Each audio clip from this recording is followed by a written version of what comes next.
అందరికీ నమస్కారం అండి.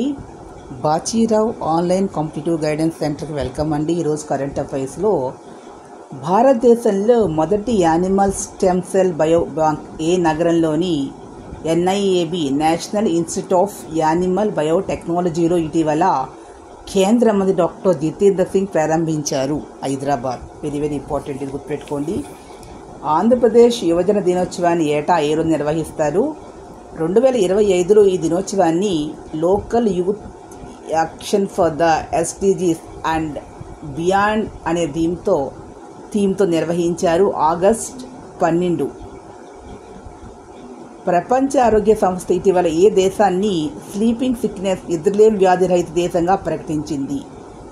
ఈ వ్యాధిని హ్యూమన్ ఆఫ్రికన్ ట్రిపనోసోమియాసిస్ HATగా పిలుస్తారు. ప్రపంచంలో ఈ ఘనత సాధించిన 10వ దేశం ఏది అని అడుగుతున్నారు. కెన్యా. భారతదేశంలో అతి పొడవైన వందే భారత్ రైలు మార్గంగా ఇటీవల ఏది ఘనత సాధించింది.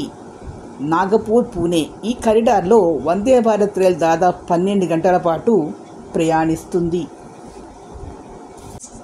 DG సస్టైనబుల్ డెవలప్మెంట్ గోల్స్ అని గుర్తుపెట్టుకోండి.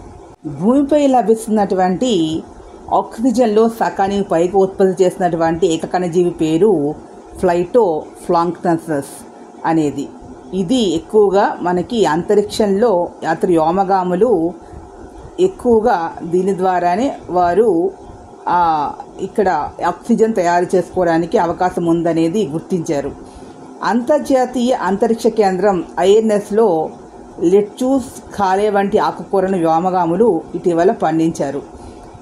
ఇస్రో డిసెంబర్లో PSLV C60 మిషన్లో అంతరిక్షంలో విత్తనాల నుంచి 2 ఆకుల మొక్కలను అభివృద్ధి చేసింది అనేది. థర్డ్ పాయింట్, సూక్ష్మ గురుత్వాకర్షణ వల్ల మెదడులో రక్త ప్రవాహము, గుండె ఆరోగ్యము, అదేవిధంగా కండరాలు, హార్మోన్లు ఇవన్నీ కూడా అంతరిక్షంలో మార్పులు అనేవి జరుగుతూ ఉంటాయి. It's very important.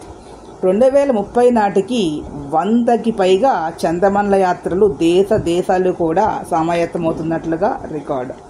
అంటే ప్రపంచంలో అంతరిక్ష పరిశ్రమ విలువ ఎంత అంటే మరో రాబోయే 5 సంవత్సరాల్లో $73,000 కోట్ల అనేది ఒక అంచనా. అయితే ఈ మార్కెట్లో 2% వాటా ప్రస్తుతం భారతదేశం కలిగి ఉంది. 2033 నాటికి ఎంతకి వెళ్ళాలి అనేది టార్గెట్ అంటే 8% అంటే $4,400 కోట్ల అనేది గుర్తుపెట్టుకోండి. భారత్ నావిక్గా పిలుస్తున్నటువంటి నావిగేషన్ వ్యవస్థ 7 శాటిలైట్ల సహకారంతో సమన్వయంతో నిర్వహిస్తూ ఉన్నారు. అంటే ఈ 2025 నుంచి 2027 వరకు 3 ఉపగ్రహాలని నావిక్ శాటిలైట్ గ్రూపుకు జత చేయనున్నారు. ఆ ఉపగ్రహాలనేమో SVS 030405 అనేది గుర్తుపెట్టుకోండి. రెండవ అత్యాధునిక 4వ తరం ఉపగ్రహాలని 2028-2029 మధ్యలో ప్రయోగించనున్నారు.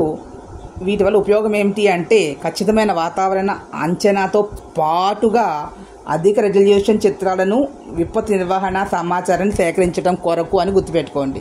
మానవ సహిత ఉపగ్రహాలు ఇందులోకి పంపే దాన్ని ఏమంటారు అంటే గగనయాన్ అంటారు. ఇది 2027 చివరిలోకి పంపించాలనేది సన్నాహాలు చేస్తూ ఉన్నారు. ఉపగ్రహాలను అంతరిక్షంలో అనుసంధానించే 2 విధాలు ఉంటాయి. డాకింగ్ అంటారు, అనుసంధానించడం అనేది. వేరు చేయడాన్ని అన్డాకింగ్ అని అంటారని గుర్తుపెట్టుకోండి. డాకింగ్, అన్డాకింగ్ ప్రయోగాలను సమర్థవంతంగా నిర్వహించే ఎన్నో దేశంగా భారతదేశం అవతరించింది. 4వ దేశం అని గుర్తుపెట్టుకోండి. ఇది కూడా ఇంపార్టెంట్. భారతదేశం తన సొంత అంతరిక్ష కేంద్రాన్ని ఏర్పాటు చేసుకునేందుకు ఏ సంవత్సరం టార్గెట్గా నిర్ణయించింది అంటే 2035.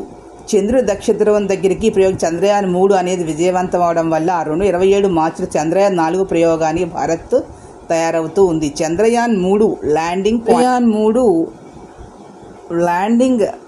పాయింట్ దీన్ని ఏమంటారు అంటే చంద్రయాన్ ల్యాండింగ్ పాయింట్ పేరు శివశక్తి పాయింట్ అంటారు దీన్ని. అది గుర్తుపెట్టుకోండి.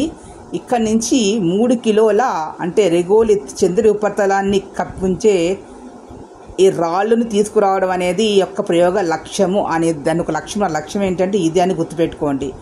భారత్ జపాన్ సంయుక్తంగా చంద్రుని దక్షిణ ధ్రువంపై పరిశోధన నిర్వహించేందుకు ఏ సంవత్సరంలో సిద్ధమవుతున్నారు? 2027-28లో దాని పేరు చంద్రయాన్ 5 అని గుర్తుపెట్టుకోండి. 2013లో ఇస్రో అంగారకుడిపై ప్రయోగించినది జీవితకాలం 6 నెలలైతే ఎంతకాలం పనిచేసిందండి? 8 సంవత్సరాల పాటు పనిచేసింది అనేది గుర్తుపెట్టుకోండి. సూర్యునిపై పరిశోధనల కోసం 2020లో ప్రయోగించినది ఆదిత్య L1 మిషన్. దీంట్లో మొత్తం 7 సైన్స్ పేలోలు సూర్యుని అధ్యయనం చేస్తాయి. అదేవిధంగా శుక్రగ్రహ యాత్రకు భారత్ ఏ సంవత్సరంలో సన్నద్ధమవుతోంది? 2028 సంవత్సరం. భూమి నుంచి నీటిని వ్యోమగాములు ఏ విధంగా తీసుకువెళ్తున్నారు అంటే కార్గో వ్యోమనౌకల ద్వారా అనేది గుర్తుపెట్టుకోండి. అక్కడ ఉన్న వాతావరణ పరిస్థితులు ఏమిటి అంటే తక్కువ శక్తి, అసాధారణ ఉష్ణోగ్రతలు, హానికర రేడియేషన్స్, దుమ్ము, దట్టమైన దుమ్ము, ధూళి అనేది ఉంటుంది. ప్రాణవాయువు, నీరు లేనిటువంటి పరిస్థితి అనేది గుర్తుపెట్టుకొని ఈ వీడియో మీకు నచ్చినట్లయితే please subscribe my channel. Thank you to all.